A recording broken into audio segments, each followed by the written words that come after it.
Hello, and welcome to Turn to Your Doom, a choose your own adventure podcast where we choose our adventures. We go down many paths and we die in many ways, and it's always very fun. So today we're going to be reading the other half of Blood Island, which was written by Liz Windover. And with me today is someone who's about to, rethink this whole story. Art.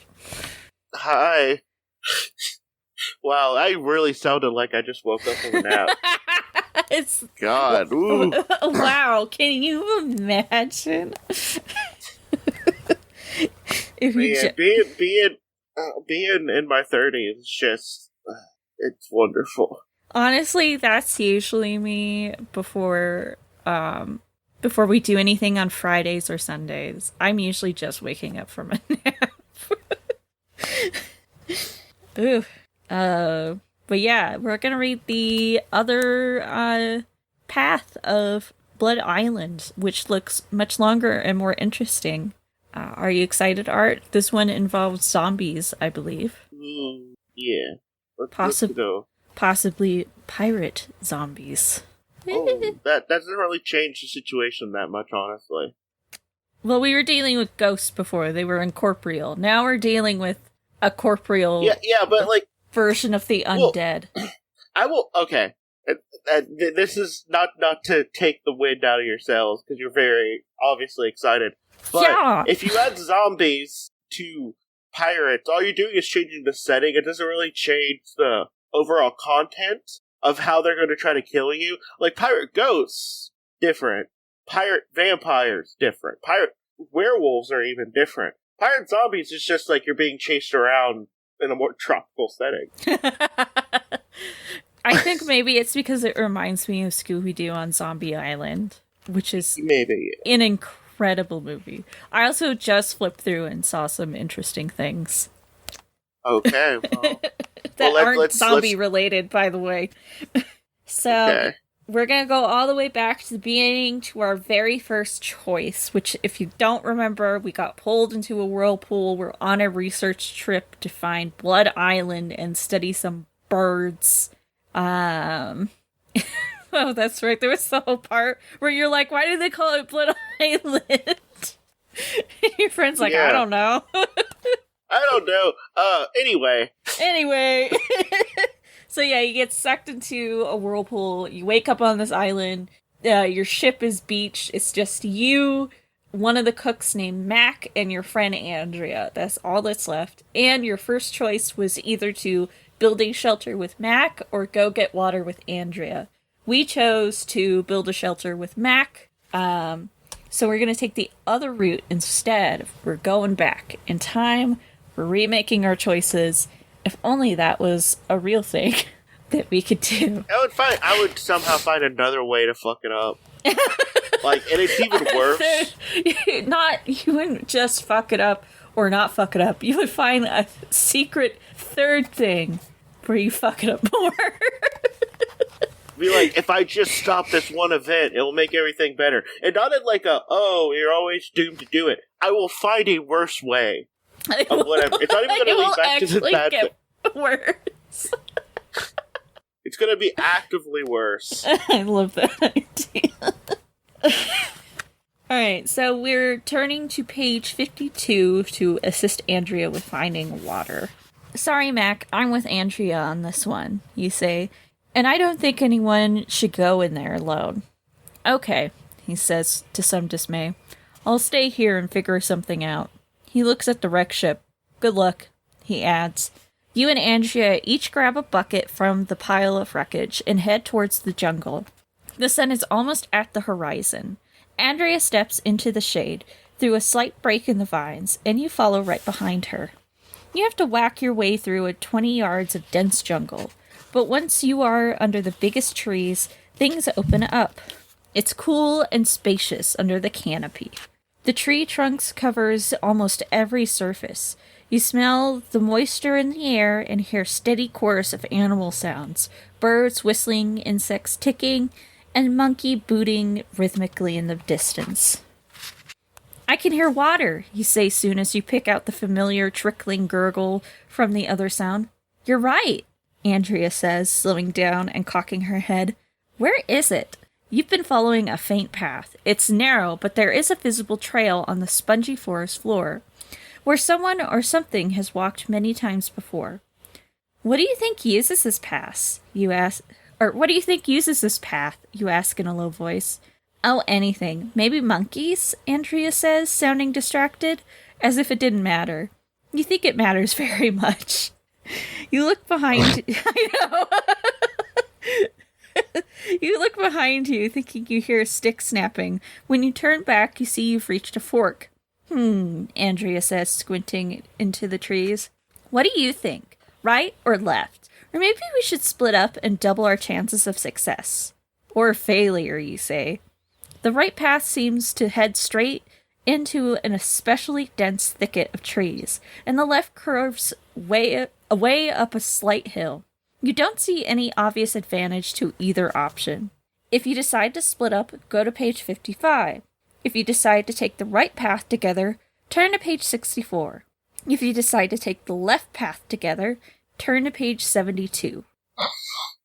Yes, please, Andrea, let's split up on this island we have no idea about. Okay, I know. all of these, Andrea, please. Let's do the obviously bad one and split up. Okay, one moment. Alright, so return to page 55, which is actually the next page. Maybe we should split up, you say, looking between the two paths helplessly. It's going to be dark soon, and we don't want to waste any more time. Okay, Andrea takes a deep breath. Just be careful. Don't go off the path. You nod and give her a small smile. Then you turn and set off down the right path into the dense jungle. Let's meet back here in 5 minutes, she calls after you.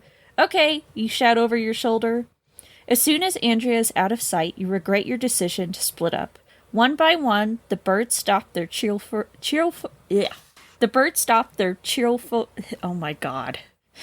Life is a nightmare. This is why you don't get dental work when you're in the 2nd grade. They're cheerful noises. There we go. Fuck. You hear your own heavy breathing. A breeze picks up, and you hear the rustling. You aren't sure if it's the wind or something more sinister. You can't hear the trickling water anymore. Did you take a wrong turn somewhere at the veer off the path? You decide to just go back to the fork and wait for Andrea. You definitely hear the snap of a stick at your back, and you whirl around. Nothing is there. You feel the surge of adrenaline. Your heart pounds and it's hard to breathe. Your neck prickles, and you whirl around again. Nothing is there. You realize you're gripping the handle of the bucket so tightly it's cutting your palm. You start retracing your path, stepping slowly and carefully. You feel a drop of water fall on your face. Rain, you think. But as you rub the raindrop from your cheek, it feels wrong. You look down at your hand is streaked with blood. Horrified, you look up into the tree above you, but nothing is there. You run. Roots catch your waterlogged shoes, and vines whip your face. You are sure you hear something behind you, but you dare not look back. Suddenly, the path disappears. You skid to a halt and turn around to find you veered off of it. But all you can see are trees and vines and ground cover in a uniform circle around you. No path at all. Andrea! You shout, and you know you're lost. Andrea! Your throat burns from yelling so loudly. You swallow hard, fighting your fear. Something moves through the trees in front of you. You stand still as a statue until you see it clearly. A man in a blood-stained t-shirt stands 50 feet away. He has a metal bar protruding from one ruined eye socket and out the back of his head. His face is covered in dark blood. Your own head spins and your breath is shallow. This can't be real, you think, with a wave of nausea. Andrea! You yell again. The man vanishes in front of you. Then you feel something at your back, the heat of something almost touching you. You turn and see the man right behind you, glistening with blood. There's something familiar about him, but the stake through the eye is so horrible you can hardly look. You're frozen with fear, but maybe he's not going to hurt you. Then again, if he wanted to help you, why is he just standing there like a zombie?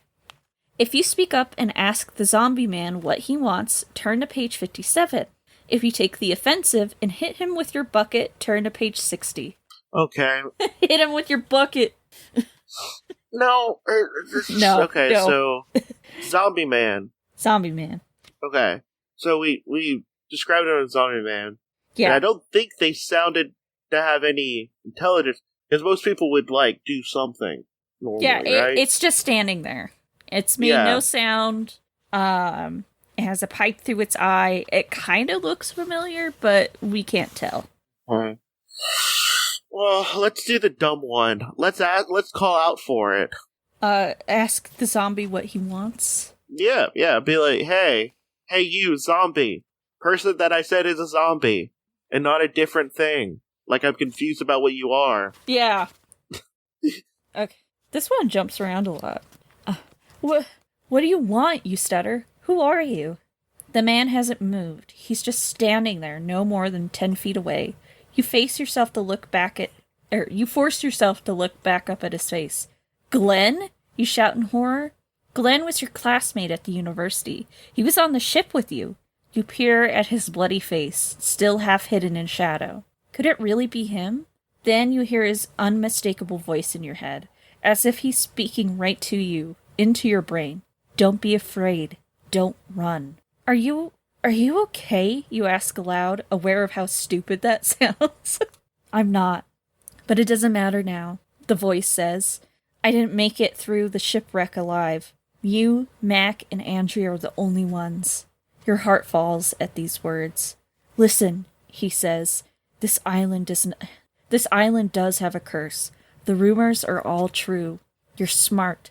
I always thought you were, so use your head. Don't do anything stupid. You have to make it off this island alive. But how? You ask hopelessly. I'm lost. I don't even know how to find my way back to the beach. Glenn's ghost steps sideways and points. 100 yards away, you see Andrea, standing, hands on her hips, looking around her. She's waiting for you, he says. Be careful, Glenn says forcefully, and then he steps backwards into the shadows and disappears. You take off through the underbrush towards Andrea. Andrea! You call out as you get nearer. There you are, she says, exasperated. That was way more than 5 minutes. Any luck? Not really. You say. Me neither. I turned back almost right away. I was too afraid of getting lost on my own. Should you tell her about Glenn? You still can't believe what just happened. And while you're dying to say something, she might think you're crazy. Maybe you should just look for water. On the other path, as far away from Glenn's ghost as you can get. If you tell her about Glenn's ghost, go to page 63. If you keep your mouth shut and stay away from the part of the island, turn to page 72. Pretend that I said this at an appropriate time. You said hands on your hips, and what I thought was that one line from Thought Shit from, by Megan Thee Stallion. And it's hands on your knees, shaking ass on my thought shit. But, hands on your hips. You can still throw ass with hands on your hips. Oh, yeah. Yeah. Not as stable. Oh, yeah. But that's immediately to what I thought, and I don't think I heard anything afterwards. So what were the... So, we were just trying to decide if we should tell Andrea about Glenn, or if we should just keep going and stay away from where Glenn's ghost was. So our options are to either tell Andrea about Glenn's ghost, and we turn to page 63, or we can keep our mouth shut and stay away from that part of the island and turn to page 72. I would... Let's just not tell her. Okay. But let's just not tell her. Keep a secret. Keep that info to ourselves. Yeah, I mean, she didn't tell us why this was called Blood Island, so why would we tell her? Whatever. Why would we tell her how to go coast? Okay, so we'll keep our mouth shut. All right. It's like, oh, why? I got told by a ghost that there's a curse. Did you know anything about this? No. No. You know what? No, we're not going to tell her jack shit. She just yada yada the reason this place is called Blood Island. I think she legit didn't know. I don't believe it. Andrea's the key to this whole thing. Yeah. Okay. You point up the hill to the left. Let's head up there together. We'll have a better view of things, including any water sources, you say. All right, Andrea says. Lead the way. You climb and climb, following the trail, but you never reach the spot with a view. The trickling water sound fades in and out, and you wonder at times if you're imagining it. Eventually, the trees open up, and you reach a clearing at the base of the mountain. It is steeper and more magnificent up close. Your eye is drawn to the dark, yawning mouth of a large cave. You and Andrea approach it in silence. When you stand in the entrance, you guess the ceiling must be 40 or 50 feet above you, like a vaulted ceiling of a Gothic cathedral. And it continues deep into the earth for hundreds of yards before disappearing into darkness. The walls are made of rough ivory stone, streaked with rust-red horizon lines. Wow, look at this, Andrea says in a low voice. She examines the walls of the cave. You realize the rust-red markings covering the cave walls are actually paintings. You see images of the mountain, and of animals, birds, fish, and some sort of four-legged creature. There are clear representations of water and even human beings, of houses, of plants, trees, ships, men with helmets and swords. It's really hard to make out in the darkness, and they continue on deep into the cave, where no light shines. This is incredible, Andrea says. We have to come back here tomorrow when there's more light. Shh, you say suddenly. I hear water. The sound of rushing water is coming from deep inside the cave. You walk a little farther in and find a stream of fresh water cutting a path through the stone floor of the cave. An underground spring. You fill your buckets. We'll come back tomorrow with Mac, Andrea says. When you return to the beach, you see that Mac has constructed a rough little lean-to from the wreckage. He's also built a small fire and is sitting in front of it eating another energy bar. I was starting to worry about you two, he exclaims in relief, standing up. Andrea hoists her bucket. We come bearing water, she says triumphantly. And you just have to come back with us tomorrow to see what else we found. You ease down in front of the fire and try to relax as Andrea tells Mac all about the cave paintings. You're no longer hungry or thirsty, and you're suddenly exhausted. You think about home and feel a twinge of sadness. You wonder if anyone knows about your shipwreck. Surely a rescue crew must be looking for you already. The island is big enough to be seen from the air, and you can't be that far from Hawaii. At least you have the protection of the lean-to tonight while you sleep. Wow, Max says, staring up at the cave walls the next morning. These are amazing. Andrea is pacing back and forth, hands on her hips, squinting at the higher paintings. Don't do it, Art. Pay attention this time.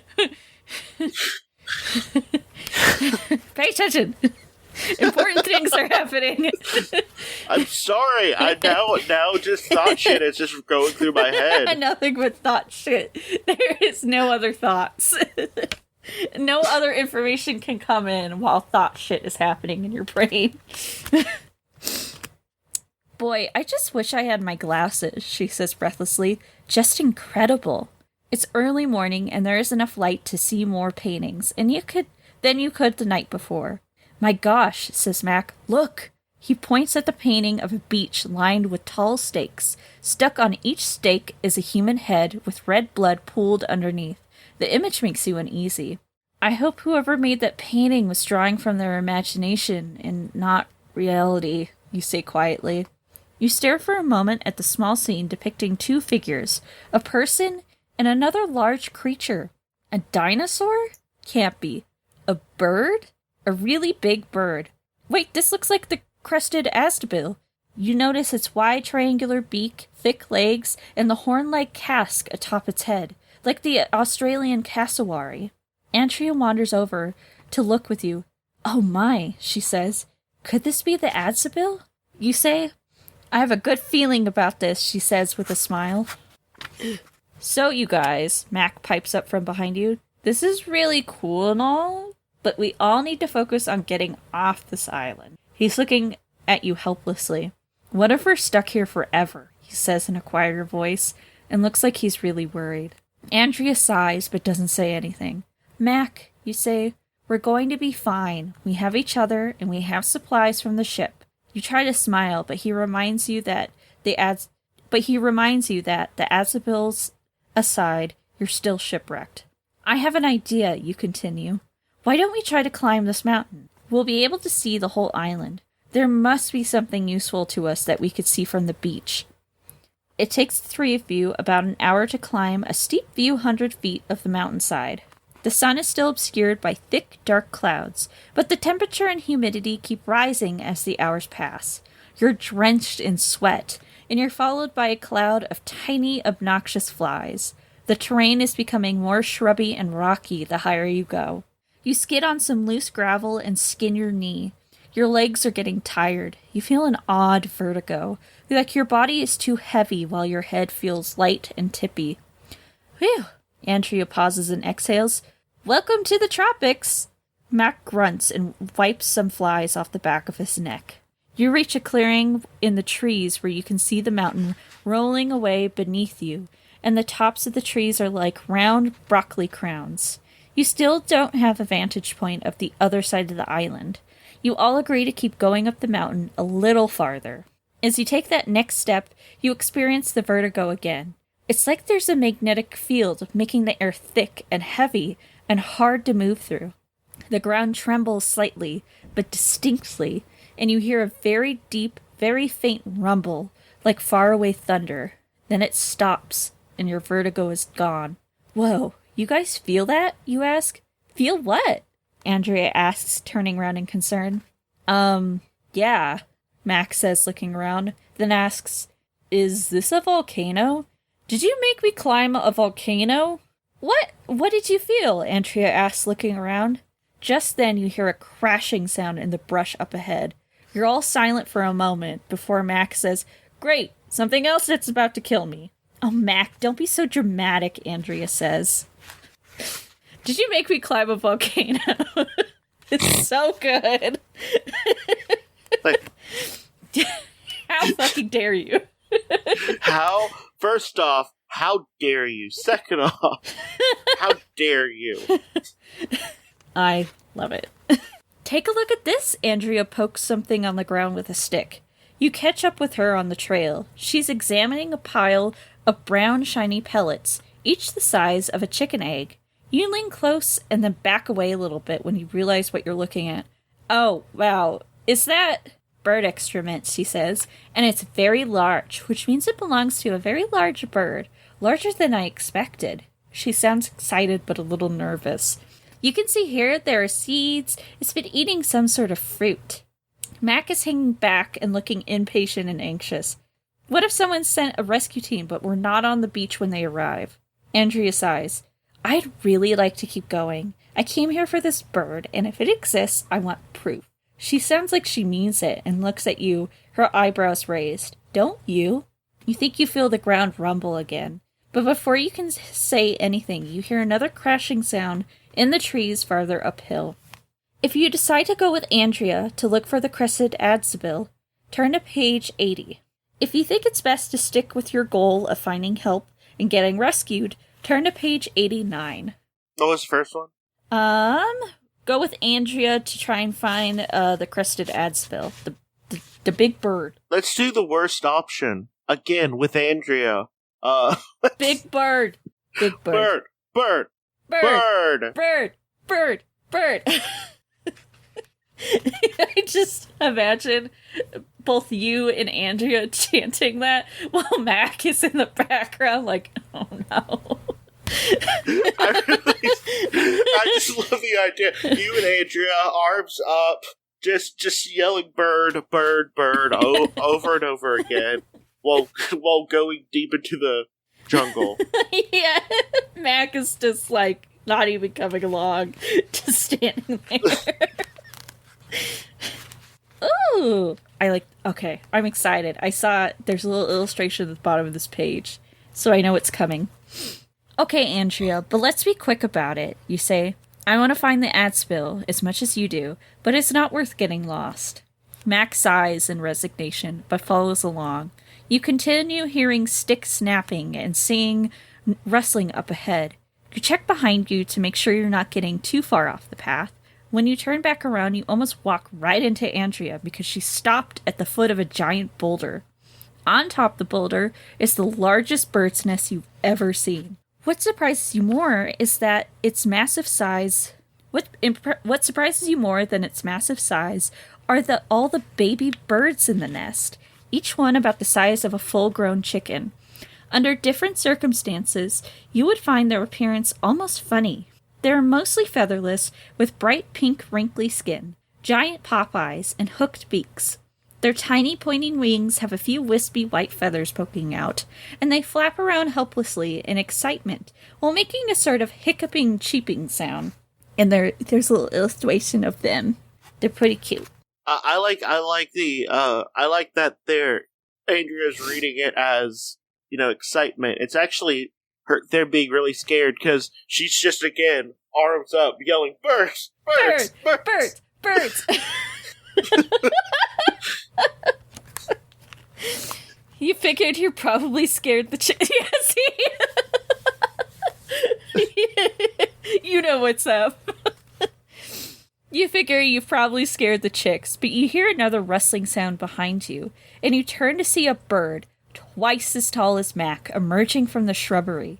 You know immediately that this is an unknown species. It could even be some unnatural mutation, you think. Or something prehistoric left undisturbed on the island for millions of years.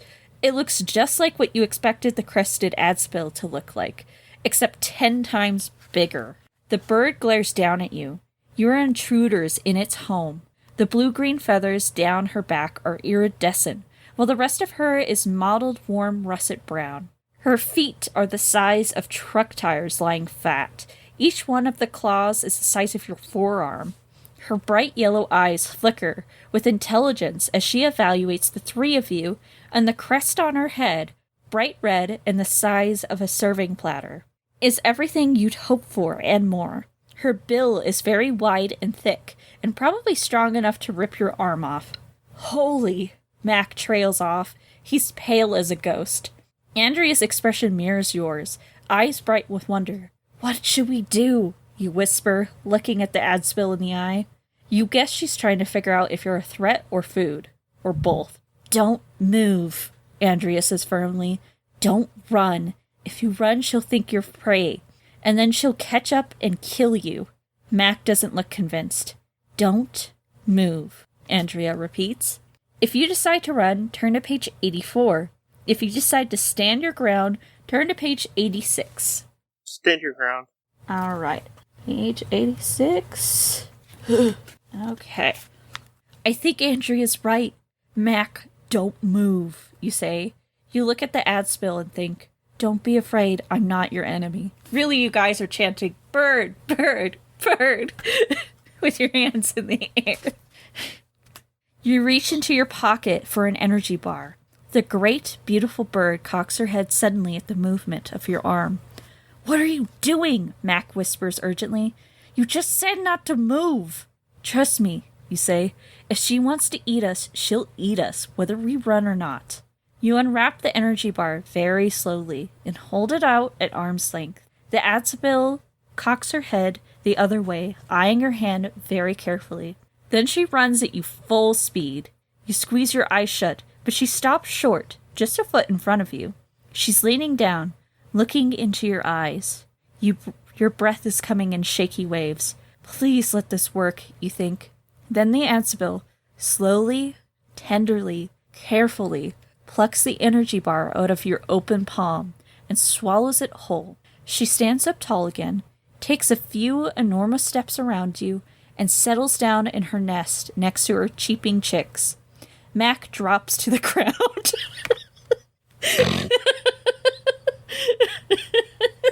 Sorry.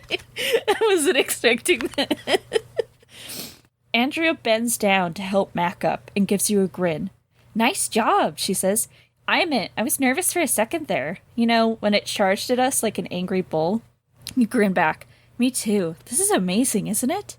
The Adzabil hasn't forgotten about you. She glances up every once in a while from her nest, but doesn't look worried. She trusts you now. She's preening herself while the chicks bob around and wait for someone to feed them. Just then, your two-way radio crackles. Can anybody hear me? This is the United States Coast Guard, searching for the crew of the Albatross 3. Come in. Over.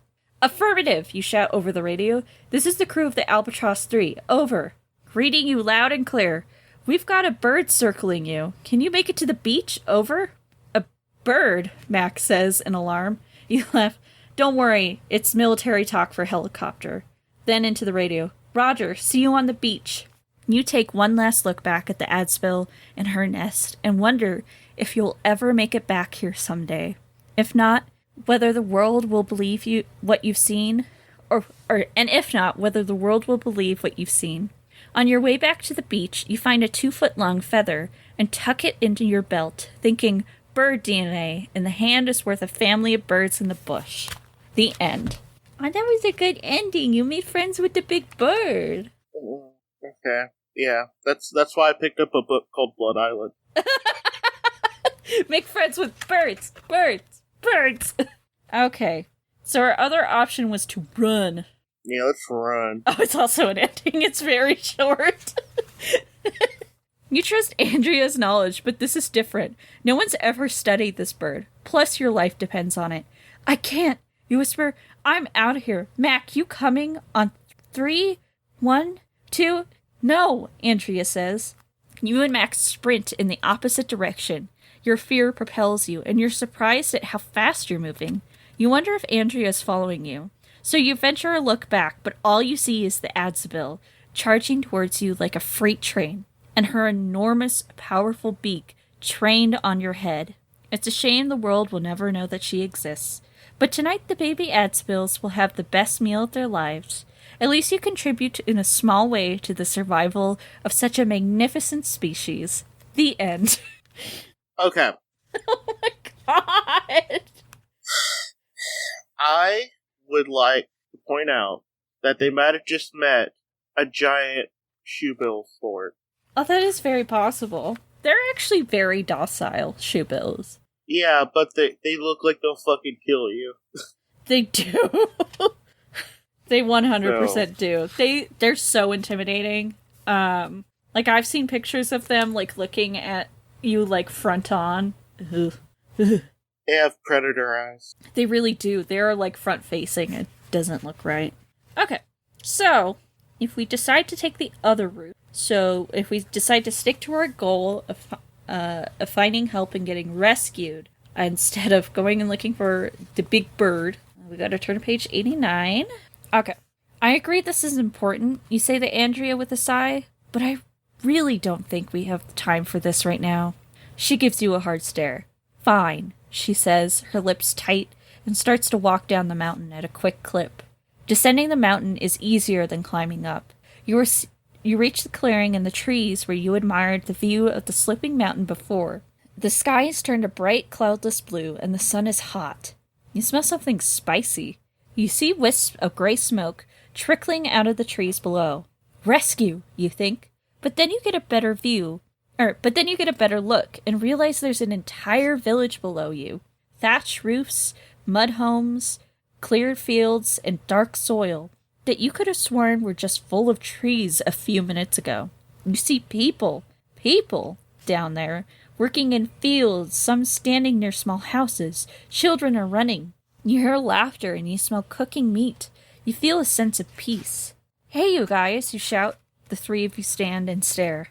That wasn't there before, says Mac. But it had to be, says Andrea. How could we not have noticed, says Mac. Come on, you shout. Maybe they can help us. You and Mac start running down the path, with Andrea seeming hesitant, bringing up the rear. It must have taken you hours to climb so high, but it seems only 10 minutes until your downward path levels out and you hear human voices weaving through the trees ahead. The sound pulls you through the jungle in desperation. Mac is ahead of you, but he is stopped behind a large tree at the edge of a clearing, his finger to his lips, warning you to be quiet. Andrea catches up, breathing hard, laying down with her hands on her knees. Don't!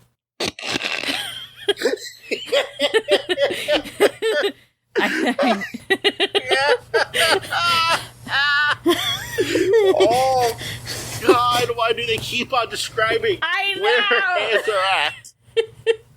Andrea, please! Okay. Thought shit has once again derailed.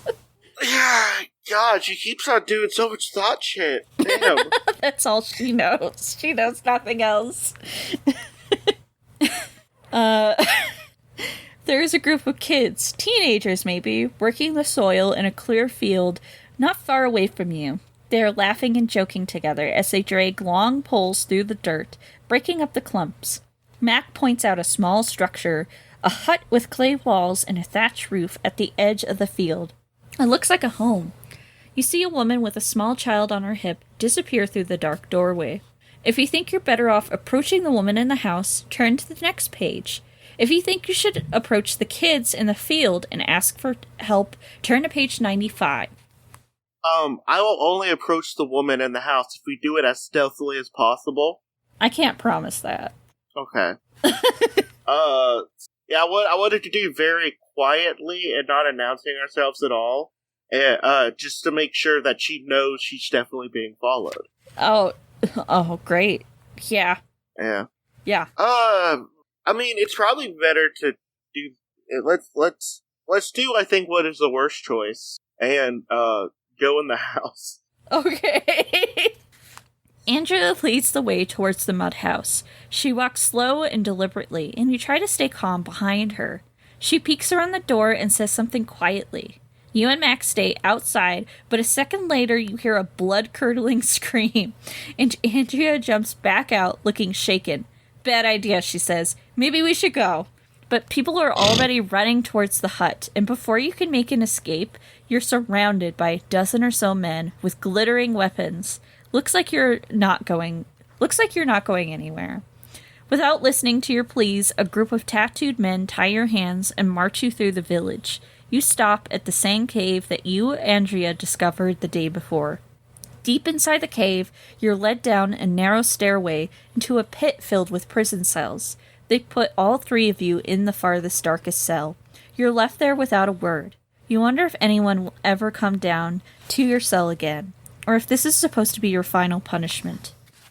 The next morning, you're awoken by the same group of tattooed men. You and Mac and Andrea are led out of the pit along with 3 other prisoners who, by their dirty clothing and skeletal frames, look like they've been down there a long time. It's a bright sunny day, and the morning air is cool and fresh. The other prisoners are mumbling monotonously, as if in prayer. You're heading towards the mountain, which has a cap of clouds obscuring the very top. After a treacherous climb made even more difficult and slow by the fact that your hands are tied, you reach the top of the mountain. It is a volcano. The crater is enormous and deep and filled with green-blue pool of boiling water. You can feel the steam from here, and you see the air rippling with waves of heat. All 6 of you are lined up with swords at your back. The handle of the sword pushes you hard, and you fly towards the steamy air. But just before you hit the water, everything around you dissolves into white mist, like the cloud that covered the top of the mountain. You wake up on the beach, tired and wet and sore. The wreck of the Albatross 3 lays out in front of you. Mac emerges, looking dazed. Andrea stands beside you. It's the shipwreck, you realize. It just happened. We traveled through time. Was that all a failure? Or is this another chance at success? To find out, turn back to page 10. So, this brings us back to the first decision we made today, which was either to build shelter or find water. So this is the ending that loops us all the way back to the beginning. Oh, okay. Well, nice to know that we have a save point, I guess. Alright, so if we decide to do the other option of talking to the kids rather than sneaking up on a woman in her house... Yeah, well, that's how you approach women, right? You approach them in a place that they think is safe without announcing yourself. Oh, yeah, totally. Yeah. Yeah. Yeah, this is endorsed by Faith, what I understand to be is a woman.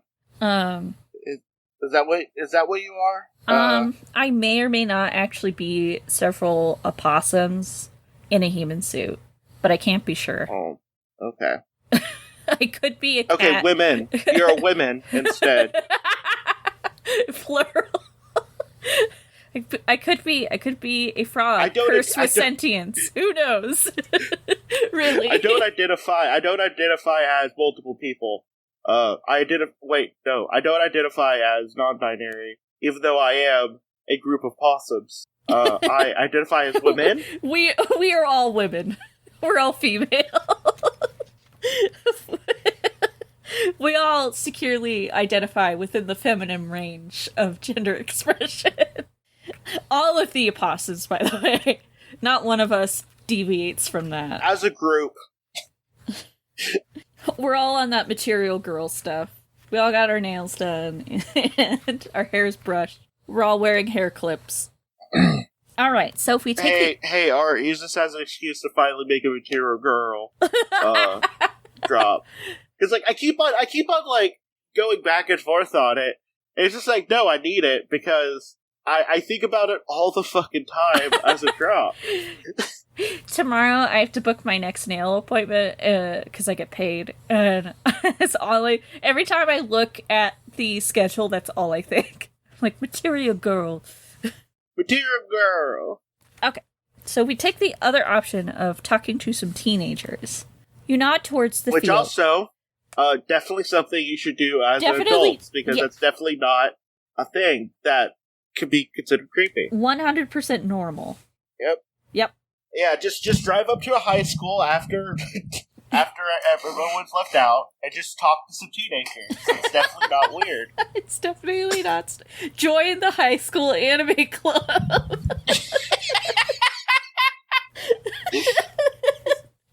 You could buy the ones with the plastic on them. So there you go. Problem solved. You nod towards the field, and the others agree with you. You step out of the trees and walk slowly, calmly towards the group of kids in the field. You're out in front with Mac, and Andrea is just behind you. One of the kids sees you, and immediately his smile drops, along with his digging tool. The others turn around. You raise your hands up in front of you, showing them you mean no harm. You walk slowly. They just stare at you, like they're seeing ghosts. Suddenly, one of them turns and runs back towards the village, and immediately afterwards the others follow him, throwing down their sticks in the soil. You sigh and turn around to Mac and Andrea. I hope we didn't scare them too badly, you say, dismayed. What should we do? We may not get to make that decision, says Andrea sternly, squinting at something over your shoulder. You whirl back around and see a group of 12 men marching across the field almost as fast as those kids ran. You take a few steps backwards, once again raising your hands in surrender. Before you have a chance to think about running away, you're surrounded. Hello? Andrea says tentatively. Do you speak English? The men are all carrying silver broadswords of different sizes. Their faces and upper bodies are tattooed with intricate, beautiful patterns of blue-black ink, reminding you of Mac's tattoo. At Andrea's greeting, they whisper to each other in a language you don't recognize. Their words spin around you, around the circle they've made. The words spin around you, around the circle they've made. The sun keeps getting in your eyes. Then they blindfold you. At the same time, someone grabs your hands and binds them tightly behind you. By the sounds of struggling around, you guess they've done the same to Mac and Andrea. A sharp point at your back compels you forward. You march. The men make you walk for a long time, up hills, down stairways, in sunlight and shade. You trip often, over rocks, down embankments. They don't say anything, but someone always lifts you roughly to your feet again, and then points you in the right direction before you start walking again. Eventually, you feel the air become cool and moist, as if you've entered a cave. You're given one final shove, and then they're gone. You stand still for a few moments to make sure they've really gone, before you feel your way around. You bump into rough stone wall, and use it to drag the blindfold off your face. You're in a dark, damp cell, with a dirt floor. There's no windows. There is a door made of tree trunks tied together, and you can see through the cracks that your cell is one of many in a circle at the bottom of a deep, gloomy pit. You hear things coming from the other cells, but the noises echo around the circular space, making it impossible to know their origin. You hear moaning, tapping, creaking. You hear gibberish, jabbering in a high-pitched voice. You hear liquid dripping. You hear nervous laughter that makes your hair stand on end. You hear crying, sobbing, wailing. Occasionally, you hear tortured screams. You have no sense of time here. Has 1 hour passed, or 5? You're hungry and sunburned, and your head is pounding again. Your arms ache so badly from being tied behind your back. You want to slide down the cell wall and just have all of it disappear. You think of Mac and Andrea. Where are they? You go to your door and say in a calm voice as you can summon, Andrea, are you there? Mac? A muffled reply comes. Yes, here. Mac? Where are you? Andrea? What's going on? Their voices overlap. They're talking to each other as well as you, which means you're all in separate cells, though you can't tell which ones. The sound of their voice is clear and hopeful over the gruesome sounds elsewhere in the pit, like a sudden radio signal. Radio signal! You had nearly forgotten about the two-way radio in your pocket. You hear footsteps and you peer through the cracks in the door. Your door flies open and you're faced with 2 tattooed men holding gold-handled cutlasses that look like they belong to pirates. They each grab one of your arms and march you up a staircase along one side of the pit. You hear footsteps behind you and manage to glimpse Mac being similarly manhandled right before you were blindfolded again. When your blindfold is removed, you're surprised to see that you're in a beautiful room with smooth walls and silver ornaments. Mirrors, knives, necklaces, and bowls shine from every surface. A window looks down onto the beach. You are high up on a hill. You wonder if this room belongs to someone important. Then you turn and see that someone. From his thick silver crown, you know right away he's royalty. He doesn't have tattoos like the men who brought you here and stand behind him like bodyguards. His hair is long and hangs below his shoulders. But the most notable thing about him is his appearance is an enormous scar that runs from his right eyebrow to his left cheek, cutting through his right eye and nose. His right eyelid seems to be closed permanently, and the skin is purplish red and lumpy. His nose seems mostly intact, but the skin of his left cheek looks webby, like the result of a large, messy stitch job. Besides the scar, he's quite handsome. His jaw strong and square, and his left eye dark brown and fiercely focused on you. He looks at Mac, standing beside you, and says something you don't understand. Mac blinks and says nothing. The man repeats himself, and Mac nods and says, "Aye," which Mac had taught you meant yes in Hawaiian. Then Mac turns to you and says, in a trembling voice, he says he's the king here, and he wants to know if I can understand his language, because I have tattoos like his men. I said I will translate for you. It's close enough to Hawaiian. Oh. Yeah. Okay, wait, okay. Question? Uh-huh. Is it better for them to be like, oh, these are Polynesian people with a common language root to Hawaiian, which Mac knows because he's... Hawaiian? Yeah, I guess? Or... Yeah. Yeah. It's stated in the in the beginning that he is Hawaiian. Okay. So, is it good that they decided not to just do a random group of brown people, or is it bad because they might be making a random group of brown people related to Polynesian people, making it impossible cannibals or something? No, I think it makes sense, because it says that they're really close to Hawaii, but this is a whole... I think they would... Oh, unless there's time travel. There's time travel. Yeah. Yeah, there's time travel. Yeah. And I can tell you from what I've seen, there's no cannibalism. Oh. Sorry, Art, to disappoint you. God! Why did you... At least I don't think there is. It doesn't look like there's any cannibalism. You just ruined my night. I was sorry. Having a good time. I'm sorry. Okay. There's a lot of reading, by the way. We'll get through it. Mac gulps and you look back at the king. He begins speaking in a steady, confident voice. Every so often he pauses and waits for Mac to translate to you. His speech in Mac's words went like this. Foolish people who have come to my island, you are standing in front of your king. Do you see the treasures all around you?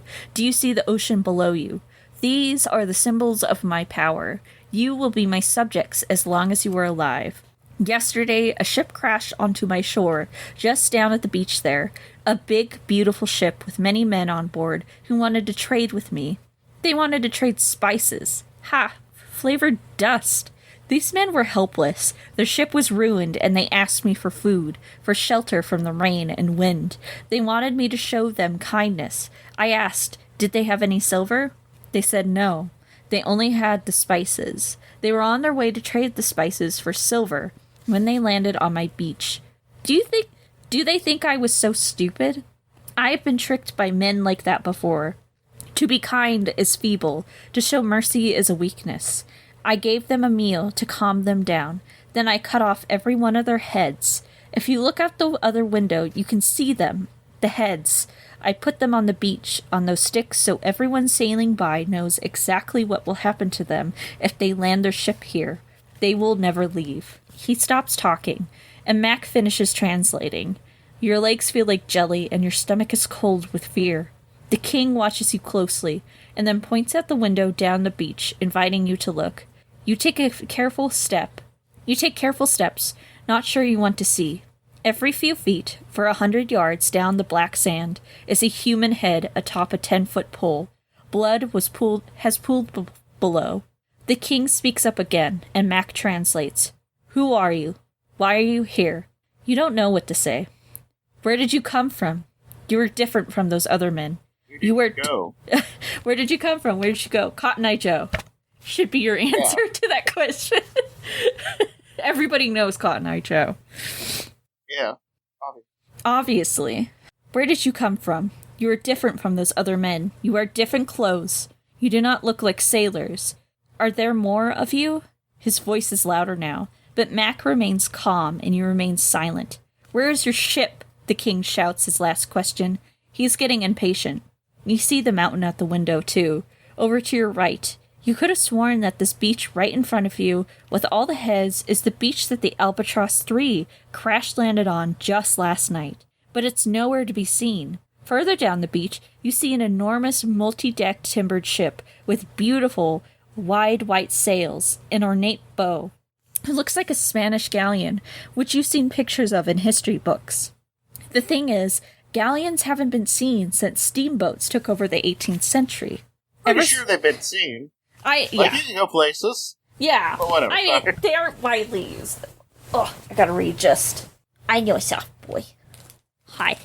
Okay. Ever since those vibrations on the mountain, you've been suspecting that something really weird is going on. You're a scientist. You base your beliefs in facts. But these facts are adding up to a very unlikely conclusion.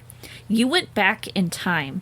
You've read theories about magnetic fields causing wormholes through time, and you suspect that the mountain is a powerful magnetic source, especially if it's a volcano filled with molten metal core.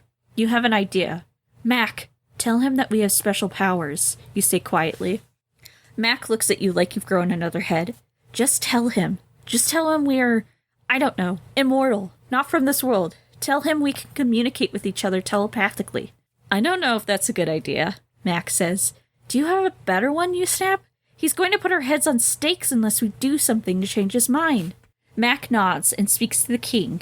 At Mac's words, the king's eyes widen. He is silent and looks back at you, studying your face for the truth, when he says something to Mac, who says to you, he wants you to prove it. Okay, I have a radio in my pocket, and Andrea has the other one. This will work. Now translate for me. Mac nods, still looking uneasy. First, ask him to untie my hands. The king says something to a guard, who cuts the rough rope that bounds your wrists. The guard stays next to you, knife drawn. Thank you, you say and stretch your arms before reaching casually into your pocket and holding down the transmit button in your radio. Then you begin. Your Highness, thank you for allowing us to speak with you. I want to demonstrate our special abilities. I think you will be impressed. Our friend is still down in her prison cell, but I will communicate with her through my mind. All I have to do is think about it very hard, and she will hear my voice in her head. Now I would like you to tell me how old you were when you got that scar on your face." Mac freezes at these words, and you're nervous too. You're pretty sure this is not a subject that the king discusses with just anyone. But you wager that the more personal your questions, the more he will trust you in the end. You nod at Mac in encouragement, and he relays your words. The king's eyes widen, and he looks for a moment, like he might explode with rage and cut off your head right now. But you can tell he's vain and power-hungry, which makes him curious. He finally speaks to Mac in a low voice. I think he said 17, but I'm not positive. Ask him to draw it out so we know for sure. The king removes a small silver knife from its mount on the wall and approaches you. You gulp. Maybe you made a big mistake, but when he turns to Mac, he puts one arm across his neck and pushes him against a wall and brings the knife to his chest.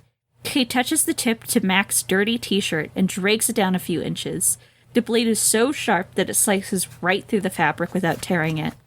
He does this 16 more times. Mac is trembling and sweating, but he doesn't move. You count the tally twice and make sure to say to him loudly, 17, and then quieter. I'm sorry, Mac, I didn't know he would do that. But Mac is looking down. Blood is seeping through the few cuts in his shirt. It's okay, he says, seeing your shocked expression. I'm fine, it's just a scratch. He wants us alive. He wants to know your secret. Also, I do this all the time with my girlfriend. It's actually a little exciting. I'm a little more attracted to this leader now. Yeah, honestly, I'm really into this. Can we stay here longer? This guy's, actually pretty hot. Okay, 17, you say aloud again, willing your voice to remain strong and confident. 17. You close your eyes and pretend to be concentrating very hard. Then you open your eyes. Now, if you send one of your men down to the prison, they will see that our friend has received my message. There will be 17 lines drawn on the floor of her cell. As soon as Mac is finished translating, the king barks at one of the men standing by the door, and he leaves in a flash. You all wait for his return in silence. You stare at Mac, but he won't meet your eyes. You feel terrible, but you have to believe your plan will work. You have to believe that Andrea had her radio turned on, and that she heard everything you just said in the last 5 minutes. Just then, the door flies open and Andrea walks in, her hands tied. Her hands are tied. She was able to draw the lines at all? Or did they tie them just now, before transporting her to you? The guard speaks, and Mac translates excitedly. He says he watched her draw the last line when the king... He says he watched her draw the last line when he opened the door. There were 17 in all. The king is staring at Andrea, as if she were a ghost, and then he looks at the guard and shouts something. The guard mumbles something else in reply. He's calling him a liar, Mac whispers. You think maybe this isn't working to your favor after all. The door is open, and the king is distracted with his guard. You make eye contact with Mac and Andrea. Now you look as unsure as you do. Maybe you should make a run for it. If you decide to try and escape, turn to page 99. If you think you're better off trying to stay in the king's favor, turn to page 109. What was the first one? If you want to try and escape, we've got to turn to page 99. Well, Mac has a new boyfriend, so let's do the second one. Stay here. Oh, it's funny, because page 109 is the next page. Okay. All right. You wait. The king and his bodyguard argue for another minute. They're having a lover's quarrel. And they both turn to look at you with pale, frightened faces. Then the king does the unthinkable. He falls to his knees in front of you. Mac translates the king's slow, quiet words. I'm sorry I imprisoned you. I did not recognize you in this form. But I know you must be immortals if you can do this kind of magic. Please forgive me. My home is your home. Just please do not hurt me or my family. He does not meet your eyes. You realize how much power you hold in this moment. If he thinks you're immortal, you can do anything you want. You think about all of the people down below in the prison and wonder how many of them actually deserve to be there. You think of the poor sailors who were tricked by this man and killed, and whose heads are rotting in the sun on the beach right now. You, Mac, and Andrea could walk away from this horrible place and try to find whatever time portal you slip through. At least then you might be able to get back to the wreck of the Albatross 3 in time for a rescue ship to find you. The three of you discuss your options. Mac and Andrea's opinions are split, so once again you must cast a deciding vote. If you decide to go to the mountain to travel back to the future in hopes of getting rescued, turn to the next page. If you stay and help the people escape from the rule of their terrible king, turn to page 111. By the way, both of these are endings. Let's just go down the first and the second. Okay, so if we decide to travel back in time, let's get out of here, you say. We need to get back home ASAP. Mac tells the king that you all forgive him, but you expect him to be kinder to his people in the future. He says you will be leaving now, going back to where you came from. The king seems to accept this news. He doesn't get off his knees. He offers you his knife, and you take it, just in case. And then you're on your way down the stairs, in disbelief that you're walking away this easily. You keep expecting the guards to come running after you, but no one does. You thought that finding your way back up the mountain would be easy, but the path you followed before doesn't exist now. After several hours, you think you're about the same elevation as when you went through the time portal. You feel a tremor in the ground a few times, but your surroundings don't change. The houses and cleared fields are still there below you. After a few more hours of wandering back and forth, you all sit down and take a break. You wish you had brought some food or water along, but you escaped in such a rush. This is useless, Max says despondently. Come on, this is going to work, Andrea replies, patting him on the back. We've made it this far. We'll find it, trust me. All three of you look at each other and smile. Despite your situation, you are so grateful to have such good friends, and you have them by your side right now, no matter what happens.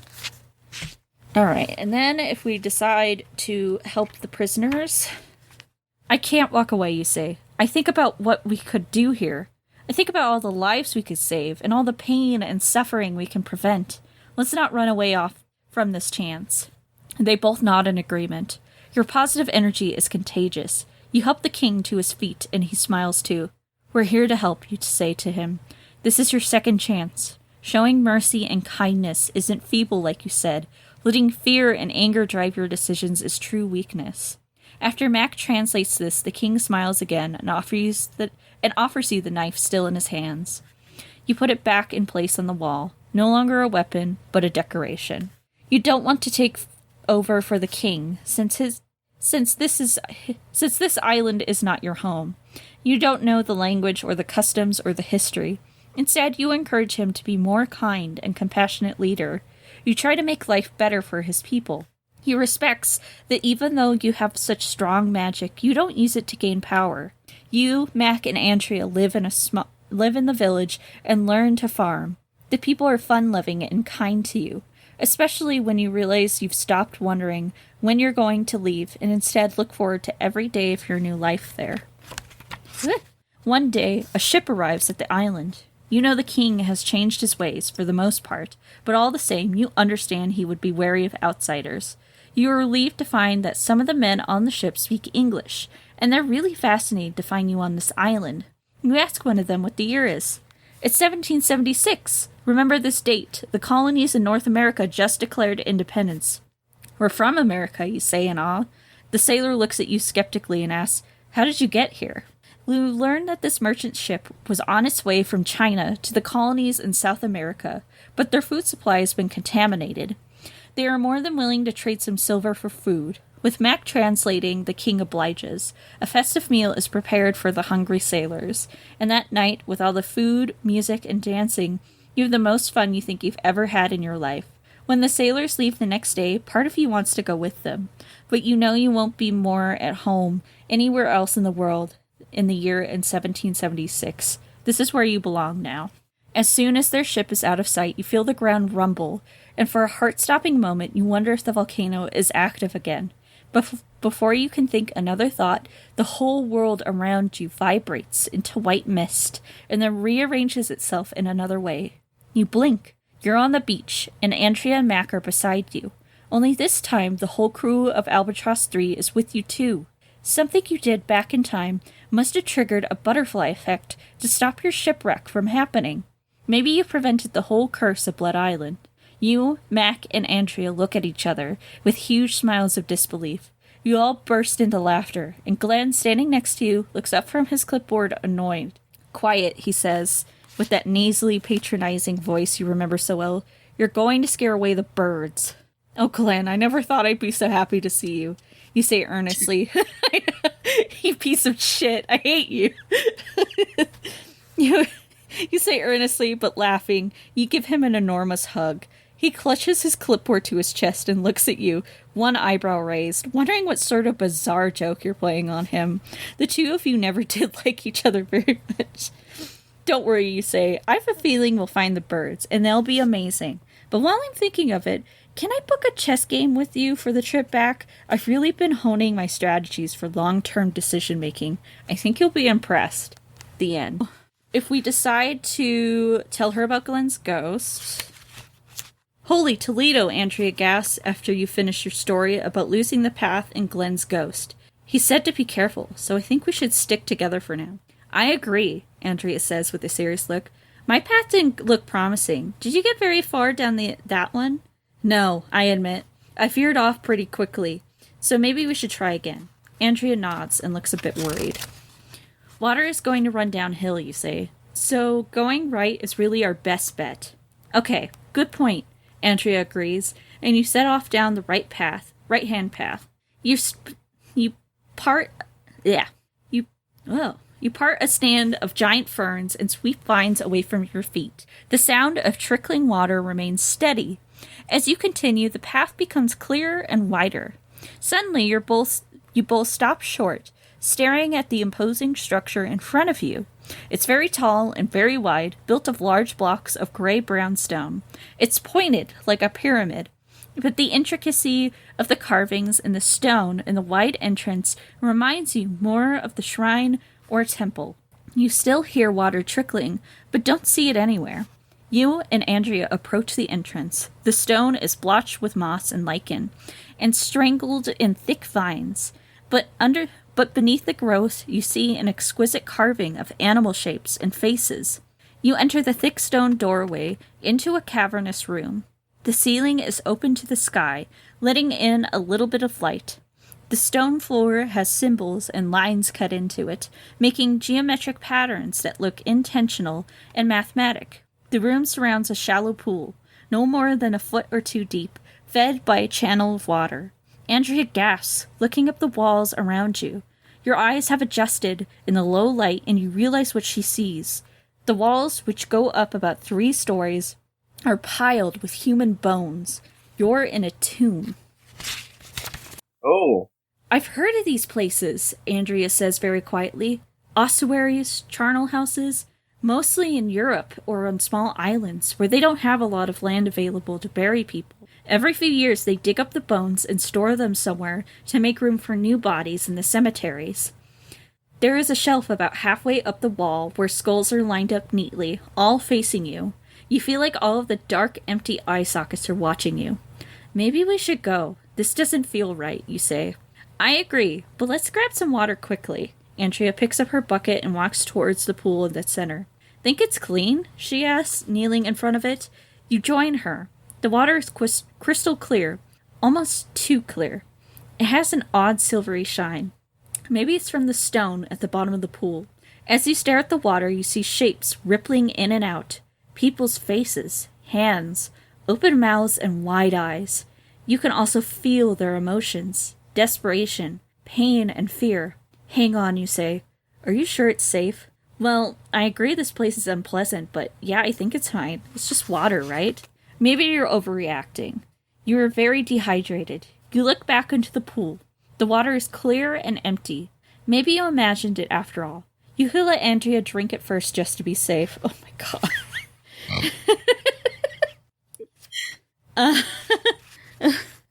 So, if we decide to let Andrea drink it, it eventually leads to, let's see, blah, blah, blah. You eventually get to the cave. You basically, you find where the water is coming into this pool, you follow it up to the cave, basically. And you loop back around to that part. But if you decide to drink the water, yourself. You're right, you say, shaking your head. It's probably fine. You lean down and lift a handful of cool water from the pool to your parched lips. It's like the sweetest, clearest, most delicious water you've ever tasted in your life. You sigh with relief, and, without warning, your insides are on fire. You look into the pool and see faces again. They all rise to the surface with their mouths wide open, shrieking in rage. You feel their pain echoing inside of you. It turns out you consumed a human soul from the pool of eternity, for which there is no cure. Only one soul can live in a body at once, and when you two are present, the energy is too great and they destroy each other. Your bones will stay forever in this ancient tomb, though they won't be stacked nicely around the walls, at least not for a while. The end. Okay, well, I guess we could let Andrea drink, I guess. Well, so that's... I thought you So if we let Andrea drink, that's the part where it leads to us eventually following the water up. Andrea doesn't actually drink the water. She's like, just kidding. It's a bad idea. Because I think what would normally happen is you would just shit your brains out. Yeah. And dehydrate. You would get traveler's diarrhea. Or, like, typhoid or dysentery or God knows what else. But yeah, if you take the path where you tell Andrea to drink, she doesn't drink it. She changes her mind. And you end up following the water that is trickling into this pool up to the cave. And then it loops to where we collected the water in that one ending. And then it eventually leads to the ad spill where you end up time traveling anyways, yeah. But yeah. Okay, well, that was a fun book. Yeah. I love when they loop around and do stuff. That is so fun. Yeah, it makes it feel like the book is thought out, in a way. Yeah. Where, like, you could see where, they could see where the story would still continue for certain things. Like, in a way that makes sense. Yeah. So. It looks like the only endings we missed were, there's one where we get bit by a venomous snake in the jungle. Great. And there was some more stuff with the ghost pirates, but not that much. They really just tell you to fuck off. And that's it. Well, and either you can leave or they kill you. Which, to be fair, they did tell you to leave. Yeah. They gave you a chance. Well, I guess let's go. I don't know. Yeah. How we end this? Should we plug anything? Do you want me to plug anything? I mean, not really. Okay. Nope. Just, remember, kids, if you see a giant bird that seems semi-intelligent, feed it some food. Maybe you'll be friends. Shoe bills are docile. Anyways, yeah, this has been Turned to Your Doom. And remember, kids, when you meet a giant bird, don't run. Okay, bye! Bye.